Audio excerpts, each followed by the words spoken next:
আমি এর আগে দেখিনি বাংলাদেশে কখনো কোনো রাজনৈতিক দল তার দলের কোনো এমপিকে এরকম নৈতিকতা স্খলনজনিত কারণে দল থেকে বের করে দেয়। এত কিছু করেও শেষ পর্যন্ত শেষ রক্ষা হলো না, অনেক কিছু ত্যাগ করতে হলো ওনাকে। দলের পদ গেল, দল গেল। আসসালামু আলাইকুম প্রিয় দর্শক, আমি অনুষ্ঠানের শুরুতেই জামাত ইসলামকে ধন্যবাদ দিতে চাই। আমি কালকে বলেছিলাম যে গাজী নজরুল ইসলাম, ওনাদের যিনি এমপি সাতক্ষীরা 4-এর, সেই এমপি সাহেবকে নিয়ে জামায়াতে ইসলাম কি করেন, তারা কি পদক্ষেপ নেন, এটাই ছিল আমার দেখার বিষয়। এবং আমি আগেই বলি ভাই, বিশেষ কোনো দলের প্রতি আমার কোনো ভালোবাসাও নাই, বিদ্বেষও নাই। এটা আমি শুরুতে বহুবার বলেছি, আজকেও বলি। কি আওয়ামী লীগ, কি বিএনপি, কি জাতীয় পার্টি, কি জামাতে ইসলাম, কোনো দলের ব্যাপারে আমার কোনো স্থায়ী প্রেম নাই। যারা ভালো কাজ করবে তাদের প্রশংসা করব, যারা খারাপ কাজ করবে তাদের সমালোচনা করব। যেটাকে আমি ভালো মনে করবো সেটাই আমি বলবো, আমারটা যদি পরে কেউ মন্দ প্রমাণ করতে পারে আমি সেটাও মেনে নেব। এই হলো আমার নৈতিক অবস্থান। যাই হোক, মূল আলোচনায় আসি। আমি জামাত ইসলামকে ধন্যবাদ দেব এই কারণে, তারা গাজী নজরুল ইসলাম সাতক্ষীরা 4-এর তাদের যে এমপি, তাকে দল থেকে বহিষ্কার করে দিয়েছেন। এবং আমি মনে করি, আমি এর আগে দেখিনি বাংলাদেশে কখনো কোনো রাজনৈতিক দল তার দলের কোনো এমপিকে এরকম নৈতিকতা স্খলনজনিত কারণে দল থেকে বের করে দেয়। মাথায় রাখবেন, দল থেকে বের করে দেওয়ার অর্থ হচ্ছে ওনার এমপিশিপ এখন চলে যাবে।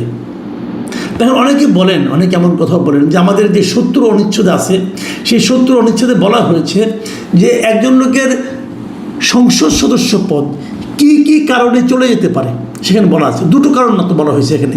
একটা হলো যদি উনি দল থেকে পদত্যাগ করেন, যদি উনি দল ছেড়ে দেন, তাহলে তার এমপিশিপ চলে যাবে, সে আর এমপি থাকবেন না।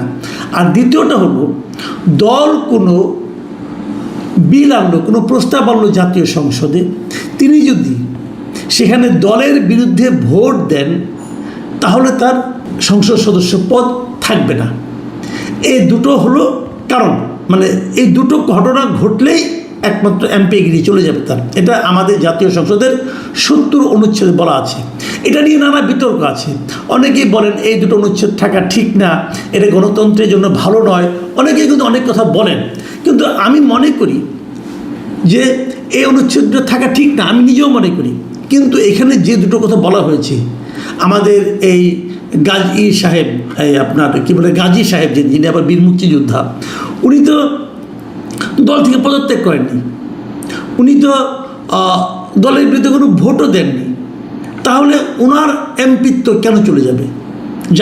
আমি আপনাকে কারণটা, উদাহরণটা সব বুঝিয়ে বলছি। দেখুন, এই ধরনের ঘটনা আমাদের দেশে কিন্তু ঘটেছিল একবার। আপনাদের কতটুকু মনে আছে আমি জানি না। 1996 সালের নির্বাচনে দুজন লোক বিএনপি থেকে নির্বাচিত হয়েছিল। একজন হল রাজশাহী থেকে ডক্টর আলাউদ্দিন, আরেকজন লোক হলেন সিরাজগঞ্জ থেকে মিস্টার হাসিবুর রহমান স্বপন। এই দুজন লোক 1996-এ বিএনপি থেকে নমিনেশন পেয়ে ইলেক্টেড হয়েছিলেন। 1996-এ সেই নির্বাচনে আওয়ামী লীগ ক্ষমতায় গিয়েছিল। তো ক্ষমতায় যাওয়ার পর এই দুইজন বিএনপির লোক, এরা বিএনপি থাকা সত্ত্বেও আওয়ামী লীগের সঙ্গে যোগাযোগ করে এবং আওয়ামী লীগ তাদেরকে মন্ত্রী বানায়। একজনকে মন্ত্রী বানায়, একজনকে প্রতিমন্ত্রী বানায়। প্রতিমন্ত্রী না উপমন্ত্রী আমার ঠিক খেয়াল নাই, মন্ত্রী বানায়। স্বপন সাহেবকে সম্ভবত প্রতিমন্ত্রী বানিয়েছিল। এখন প্রশ্ন হলো, ওনারা তো বিএনপি থেকে নির্বাচিত, তাহলে ওনারা কীভাবে আওয়ামী লীগ সরকারের মন্ত্রী হতে পারলেন? দল তখন প্রথম বলা হয়েছিল যে আওয়ামী লীগ তো একটা ঐক্যমত্যের সরকার করেছে, সেই ঐক্যমত্যের সরকারে তারা যোগ দিয়েছে, এটা বলা হয়েছিল। কিন্তু এই দাবিটা আওয়ামী লীগের পক্ষ থেকে করা হয়েছিল। কিন্তু বিএনপি করলো কি, তাদের দুইজনকেই তাদের দল থেকে বহিষ্কার করে দিল। এটা একটা আলাউদ্দিনকেও বহিষ্কার করে দিল এবং হাসিবুর রহমান স্বপনকেও বহিষ্কার করে দিল। এখানে একটু বলে নিই, পূর্ব ঘটনা আরেকটু বলি। এই আলাউদ্দিন সাহেব কিন্তু মূলত আওয়ামী লীগেরই লোক ছিল। উনি অনেক আগের থেকে আওয়ামী লীগে ছিলেন, আওয়ামী লীগের অনেক বড় নেতা ছিলেন, কিন্তু 96 নির্বাচনের আগে ওনাকে আওয়ামী লীগ মনোনয়ন দেয়নি। না দেওয়াতে উনি বিএনপিতে যোগ দিয়েছিলেন এবং বিএনপি থেকে নির্বাচিত হয়েছিলেন। নির্বাচিত হওয়ার পর উনি আবার আওয়ামী লীগে জয়েন করেছিলেন, আওয়ামী লীগের মন্ত্রী হয়েছিলেন, কিন্তু বিএনপি দুইজনকে পরে আওয়ামী লীগের মন্ত্রিসভায় যোগ দেওয়ার কারণে বহিষ্কার করে দেয়। এখন বহিষ্কার করে দিলে আপনার ইলেকশন কমিশন বলে যে এই দুজনে আসনই শূন্য হয়ে গেছে। তার মানে কি হলো, দল বহিষ্কার করে দিলেও এমপিশিপ চলে যায়। ওই ঘটনা একটু বলে নেই, অনেকের আগ্রহ থাকবে। পরে কি হয়েছিল, পরে উপনির্বাচন হয়। সেই উপনির্বাচন যখন হয়, সেই উপনির্বাচনে কিন্তু ডক্টর আলাউদ্দিন সাহেব আবার জিতেছিল, কিন্তু হাসিবুর রহমান স্বপন সেখানে হেরে যায় আওয়ামী লীগের বিদ্রোহী প্রার্থীর কাছে। আওয়ামী লীগের প্রার্থী হিসেবে সে নির্বাচন করে, কিন্তু আওয়ামী লীগের বিদ্রোহী প্রার্থীর কাছে তিনি হেরে যান। এই হলো ঘটনা। তাহলে আমরা যদি 96 সালের ঘটনাটা দেখি, তাহলে আমরা বুঝতে পারছি আমাদের গাজী সাহেবের কপালে কিন্তু আসলে খারাপই আছে। উনি একটা কিশোরী বলেন অথবা তরুণী বলেন, তরুণী ভার্যা উনি পেয়েছেন। অনেক কিছু ত্যাগ করতে হলো ওনাকে। দলের পদ গেল, দল গেল। এর মধ্যে আমি দেখেছি এলাকায় ওনার ব্যাপারে মিছিল হয়েছে, প্রতিবাদে ওনার বিরুদ্ধে মিছিল হয়েছে। এলাকার লোকজন ছি করছে ওনাকে নিয়ে। উনি কিন্তু চেষ্টা কম করেননি। উনি ওনার প্রথম স্ত্রীকে দিয়ে বিবৃতি দিয়েছেন, ভিডিও, ওনার প্রথম স্ত্রীর ভিডিও দেখলাম। ওনার প্রথম স্ত্রী বললেন তার স্বামী শরিয়া মোতাবেক নাকি বিয়ে করেছে, যারা তার ভিডিও ছড়াচ্ছেন তারা মানে অন্যায় করছেন, তাদের ব্যাপারে উনি আইনগত ব্যবস্থা নেবেন। ওনার দ্বিতীয় স্ত্রী, যেটা আলোচিত মরিয়ম বেগম যিনি আছেন, তিনিও দেখলাম একটা ভিডিওতে, আজকে দেখলাম উনি বলছেন যে আমরা বিয়ে করেছি এবং আমাদের বিরুদ্ধে যা নাকি আমাদের ব্যক্তিগত ভিডিও যারা প্রচার করছে তাদের বিরুদ্ধে ওনারা ব্যবস্থা নেবেন। এত কিছু করেও শেষ পর্যন্ত শেষ রক্ষা হলো না।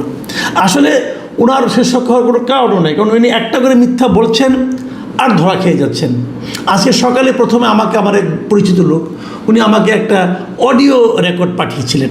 সেটা হলো আপনার দৈনিক আমার দেশ পত্রিকায়, আমার দেশের রিপোর্টার সম্ভবত, উনি যে কাজে ওনাদের বিয়ে পড়িয়েছেন তার সঙ্গে কথা বলেছেন এবং তার সঙ্গে কথা বলে ওই কথাবার্তাগুলি তারপর ডিটেল যদি দেখেন, আমি আমার দেশকে ধন্যবাদ দিচ্ছি। তারা একটা খুব ভালো একটা নিউজ ডিসক্লোজ করেছে এবং খুব ভালো একটা নিউজ করেছে, অনুসন্ধানী রিপোর্ট আমি বলবো এটাকে। তো এই রিপোর্টে যারা দেখবেন তারা বুঝবেন যে আসলে গাজী সাহেব একের পর একটা মিথ্যারই একটা সমস্যা।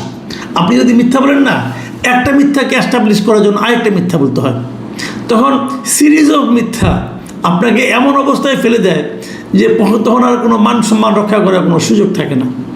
আমাদের গাজী সাহেব, উনি আবার বীর মুক্তিযোদ্ধাও, কিন্তু ওনার অবস্থা এমনই হয়েছে। প্রশ্ন হচ্ছে জামাত যে ওনাকে বহিষ্কার করলো, আমি জামাতকে প্রথমে কিন্তু ধন্যবাদ দিয়েছিলাম। জামাতের এই কাজটাও আমার কাছে মনে হয়েছে যে নজিরবিহীন। বাংলাদেশের ইতিহাসে এর আগে কোনো পলিটিক্যাল পার্টি নৈতিক স্খলনের দায়ে কোনো সংসদ সদস্য কিন্তু দল থেকে বের করে দেয়নি। আমার স্পষ্ট মনে আছে আওয়ামী লীগ আমলে, ওইটাও একটা ভিডিও আমরা দেখেছিলাম। আওয়ামী লীগ আমলে ময়মনসিংহ এলাকার, সম্ভবত গৌরীপুর এলাকার একজন এমপি ছিলেন, তার এরকম একটা অন্তরঙ্গ ভিডিও প্রকাশিত হয়েছিল এবং সেটা আরও ভয়ঙ্কর অন্তরঙ্গ ছিল।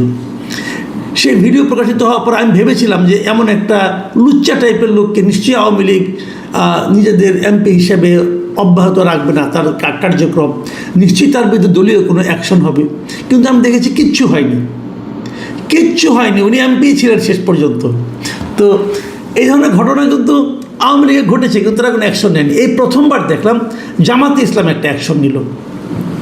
বিষয়টা কী দাঁড়ায় আমি আপনাকে আবার এটুকু বলে শেষ করি, বেশি লম্বা করবো না আজকে আলোচনাটা। বিষয়টা হলো এরকম যে রাজনৈতিক দলের কিন্তু একটা দায়িত্ব থাকে জনগণের প্রতি। তারা যখন বলে আমরা সুশাসন কায়েম করব, তারা যখন বলে আমি সৎ লোকের শাসন কায়েম করব, কেউ মুখে উচ্চারণ করে, কেউ উচ্চারণ করে না। তো তাদের তখন দায়িত্ব হয় তাদের কথার সঙ্গে কাজের মিল ঘটানো। এখন নজরুল ইসলাম সাহেব জামাত ইসলাম কিন্তু পারত তার পক্ষ নিয়ে এটাকে থাপথুপ করে ঢাকা দেওয়ার জন্য, তাতে জামাত ইসলামের একটা লম্বা ক্ষতি হতো। আমাদের গ্রামে না এই ঘটনাগুলি কেন ঘটে আমি বলি আপনাকে। আমাদের গ্রামে এক ধরনের প্রবাদ প্রচলিত আছে, নিশ্চয়ই আপনারা বহুবার শুনেছেন। সেই প্রবাদটা হলো যে সেই লোকটা তত বেশি ভালো যার সম্পর্কে আপনি যত কম জানেন। যার সম্বন্ধে আপনি কিছুই জানেন না, তাকে আপনি খারাপ বলবেন কীভাবে? দেখুন, গত নির্বাচনের আগে জামাতের পক্ষ থেকে কিন্তু একটা হাওয়া তোলা হয়েছিল যে আওয়ামী লীগ দেখেছেন, বিএনপি দেখেছেন, এবার জামাতকে দেখুন। কেন বলেছিল এই কথাটা? এই কারণে বলেছিল যে আমরা তো জামাতকে আসলে দেখি নাই, মানে জামাত সম্পর্কে আমরা তো কিছু জানি না। যেহেতু জানি না, অতএব তাকে আমরা ভালো মনে করতে পারি। এবং জামাত মাঝে মাঝে একটা উদাহরণ দিত যে 91-এর যে নির্বাচনটা হয়েছিল, যে নির্বাচনে জামাতের সঙ্গে জোট করে বিএনপি ক্ষমতায় ছিল, সেই নির্বাচনে কিন্তু জামাতের দুজন মন্ত্রী ছিল মন্ত্রী পরিষদে। একজন কৃষিমন্ত্রী ছিলেন মিস্টার মতিউর রহমান নিজামী, আর একজন আলী আহসান মুজাহিদ, উনি ছিলেন সমাজ কল্যাণমন্ত্রী। মানে ওই সরকারের পর যখন 111 গভর্নমেন্ট আসলো, অনেক মামলা মোকদ্দমা হলো দুর্নীতির মন্ত্রীদের বিরুদ্ধে। জামাতের এই দুজন মন্ত্রীর বিরুদ্ধে কিন্তু কোনো দুর্নীতির অভিযোগ ওঠেনি, মামলা হওয়া দূরের কথা। জামাত কিন্তু এটাকে একটা ইতিবাচক উদাহরণ হিসেবে উপস্থাপন করে যে তারা সৎ লোক। ওই যে বললাম, কম জানলে ভালো লোক হয়ে যায়। এবার যেটা হয়েছে, ওইবার তো মাত্র 2 জন ছিল এবং 2 জন দলের শীর্ষ পর্যায়ের নেতা ছিল। এবার তো 77 জন, অনেক বেশি। কিন্তু তার সঙ্গে আরও কিছু যোগ হলো নারী টারি নিয়ে। এখন এত লোকের উপর তো তারা সেই গ্যারান্টিটা দিতে পারে কি না? দেখেন, এর মধ্যে কিন্তু আমরা দেখেছি বেশ কয়েকটা ঘটনা দেখেছি আমরা। লোক তো বেশি হয়ে গেছে, সবার উপর নিয়ন্ত্রণ থাকে না, সবাইকে সেভাবে নির্বাচনও করা যায় না। তো এখন আমরা আস্তে আস্তে জামাত সম্পর্কে জানতে শুরু করেছি। যখন জানতে গেছি, তখন আমাদের এই গাজী নজরুল ইসলামের মতো লোকরা বেরিয়ে এসেছে। তবে আমার কথা হলো এটাই যে অনেককে আমরা আস্তে আস্তে চিনব, জানব, পাশাপাশি আমরা দেখব যে দল কি সিদ্ধান্ত দেয়, দল তাদেরকে কীভাবে এন্টারটেইন করে, দ্যাট ইজ ইম্পর্টেন্ট। এবং জামাত যেভাবে এন্টারটেইন করেছে, এন্টারটেইন মানে যেভাবে ডিসিশন নিয়েছে, পদক্ষেপ নিয়েছে, আমি জামাতকে আবার ধন্যবাদ দিচ্ছি। আমি মনে করি বাংলাদেশের অন্যান্য রাজনৈতিক দলও এই উদাহরণটা ফলো করার চেষ্টা করবেন। যদি কোনো অপরাধ ধরা পড়ে, তাকে যদি আপনি ধারণ করার চেষ্টা করেন, কারণ ধরেন আপনার শরীরে একটা রোগ হলো, আপনি রোগটাকে যদি চেপে রাখার চেষ্টা করেন, আপনি পুরো শরীর নিয়েই অসুস্থ হয়ে পড়বেন। কিন্তু আপনি যদি ওটাকে কেটে ফেলে অপারেশন করে বাদ দেন, তাহলে কিন্তু আপনি হয়তো ওই অঙ্গটা থাকবে না, কিন্তু আপনি বেঁচে যাবেন। আমাদের পলিটিক্যাল পার্টিগুলোর কাছ থেকে আমরা এরকম সেন্সিবল অ্যাকশন, প্রম্পট অ্যাকশন প্রত্যাশা করি। প্রিয় দর্শক, আপনারা ভালো থাকবেন। এখন এ পর্যন্তই। আল্লাহ হাফেজ।